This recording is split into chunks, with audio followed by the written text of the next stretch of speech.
welcome to the Tavern Chat Podcast. This is episode 57. I am your host, Eric Tenkar, your bartender in the OSR, the main proprietor at the TenkarsTavern.com blog. So, today we have something a little bit special. If you've been following the Ken Whitman dramas, with his various Kickstarters, the biggest one, probably biggest drama, at least, was the Knights of the Dinner Table live action series that he failed to deliver on. So yes, if you're going to call Ken a failure, that is probably his biggest failure in recent memory. Louie decided to sue Ken over that Kickstarter, and in the lawsuit he is trying to get Ken to release the footage that has not yet been released to Jelly Blackburn. And there was an email exchange earlier this month between Ken and Louie. And Louie sent me the email exchange. I sat on it for a few days before asking Louie, listen, what can I do with this? Can I share this with my listeners, with my readers? And he said yes. Kickstarter has been served. They have until pretty much the end of the month to respond, but they've been served. So everybody's been served, which is Kenny and Kickstarter. And yes, I can go ahead with sharing this. So I'm going to do a semi-dramatic reading of this email chain. It should be entertaining, if nothing else. When it comes to Ken, it is hard to instill the idea that there are misspellings in it when you read it. I don't know if I'll be able to do that in most cases, but suffice to say it's genuine Ken. So, on Monday, July 2nd, 2018, at approximately 2:21 p.m., Louie wrote the following. Hi. I assume you got the same notice on docket with a document filed by the court clerk, document number 31, that I did, about the preliminary conference for August 1st, 2018, about case schedule and deadlines. So, unless something changes with the schedule, it looks like I would get to meet you in person finally. I sent all the papers and exhibits to be served on Kickstarter PBC to a process server over the weekend. So they should be served by the end of this week. So they should be there also. Ken did not respond until July 4th. About 9:53 in the morning, Ken responded. And why should I take advice from a disbarred lawyer? Or get operated on by a medical doctor who lost his license? Or a pilot who lost his license? Or someone with no driver's license telling me how to drive a car? You are a special kind of stupid. On Wednesday, that same day, July 4th, about an hour later, Louie responded.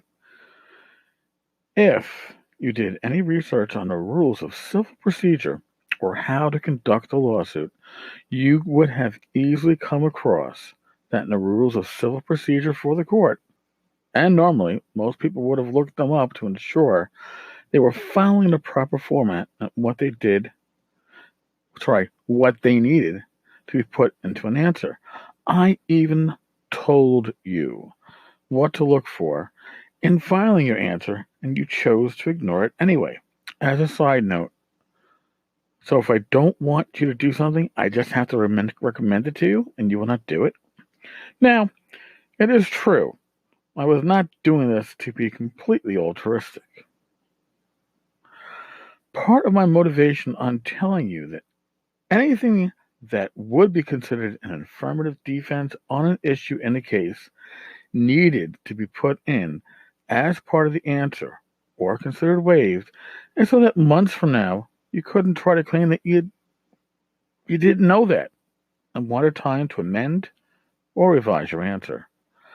I am stunned that part of your submission was a photo of what you were citing to, even though a searchable PDF could have been easily made, which is typical since it makes it easier to search for phrases or words in the documents and exhibits. I am also surprised that you did not at least consult with a lawyer to see what they could do for you. Of course, most lawyers probably would have recommended that you just turn over the footage and provide an accounting. You can't do that if you want to extort more money from people. Lewis. So, Ken sat on that for all of 40 minutes. If you're too smart, how did you get disbarred? Can you answer me that? So, Louie responded the same afternoon. You should put that in one of your motions, or the answer. Of course, the problem here is this case is not about what I did or did not do. The issue is how you conned about 700 people out of tens of thousands of dollars, ran more projects as part of an overall Ponzi scheme, and then refused to deliver what little you did do. Lewis.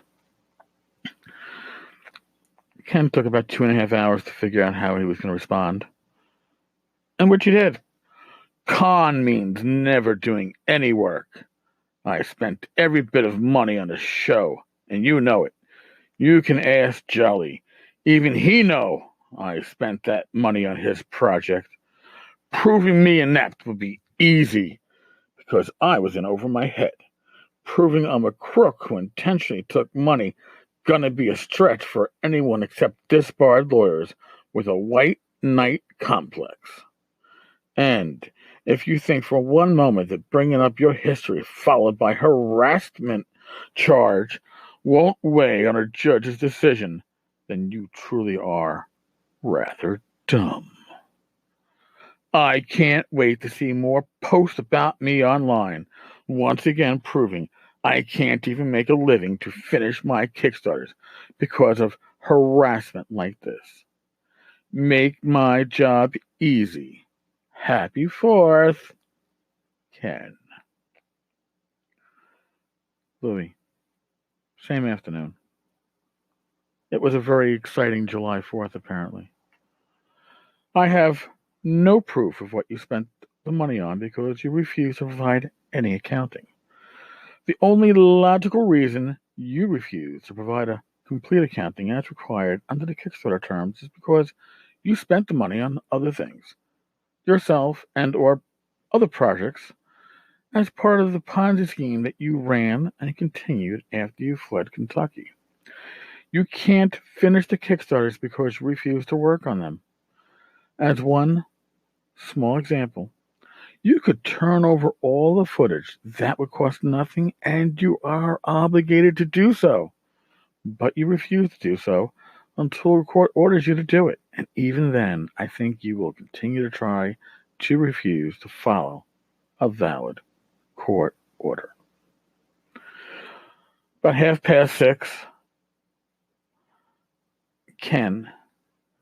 I don't need a lecture. I don't need advice. I don't need you to try to tell me what you believe your reality is. What I need for you is to talk to me about important information about our court case, or give me a place that I can send and or wire my money, or shut the fuck up. 2 hours later, Desi brings an end to this conversation. Well, at least I didn't chastise you for all of your spelling and grammar errors. And, as I said and posted before, if I was only looking for $250, I would have filed my case in small claims court. The fact that I filed the case in district court clearly means that I am looking for the other items, which I keep asking for, all of which was in the 30-day demand letter, asked for in the complaint, and repeated in multiple emails with you. Louie. And thus concedes a dramatical reading of the conversation in question. I tried to include some of Kenny's uh, mis- more obvious misspellings. You'll have to catch the rest with the associated blog post. I'll put this up. Suffice to say, Kenny is he's really hoping to just buy out Louie. Make this go away. What do I have to send you to make you go away? How much do I have to pay? Because, as you know, people are made to be bought. And Louie can't be bought at this point. Louie's in too deep. He's enjoying the ride. I'm not speaking for him. I'm just observing. He's enjoying this ride. He's enjoying the misery that Ken is going through. Now, the shell game of the Ken business fortunes with the comic and hobby store, Little Monsters. So, Ken supposedly sold the store. His girlfriend, ex-girlfriend, whatever she is the one that bought it. Ken supposedly left for Atlanta to become moderate, minor, minuscule actor guy. But he's still doing live videos at the store. He was doing one last night. I got a screenshot. I'll include it with the post that goes with this. So, Ken, if you're listening to this, I spent 20 years in law enforcement. I've heard stories. Trust me, I've heard stories. And you tell stories.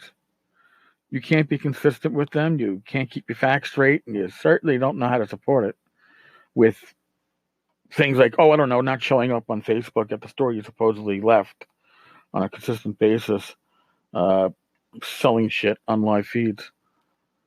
So, yeah, if and when it's actually, if Ken doesn't cave and give everything in, when it actually does go to trial, you can damn well be sure that I will make sure that I am there in the back in the audience, and it will be an audience, Ken, just so you know. And can't record it. I understand that. Can't film it or take pictures of it. I understand that. Damn it, I'll hire an artist. I'll bring somebody in right off the street, one of those wonderful New York City street artists that can do those quick sketches. Man, I'll bring him in. I'll pay him a solid $500 for the whole. I want portraits of Ken in the box, being grilled. The hummina. I want to hear the Jackie Mason deal. Hummina, Alice. Hummina. So, looking forward to it, Ken. Looking forward to it. All right, folks. I have another chain from Marcus King. Ken's enabler. Another email chain, so maybe I'll put that one up tomorrow. They actually had fun with this. We'll see how the reaction is. How shitty I was or not. Thank you for listening. Thank you for spending your time with me. Thank you for the additional review on iTunes. I appreciate it. If others can do the same, woohoo. God bless. Be safe. Roll your dice well. I'll talk with you tomorrow.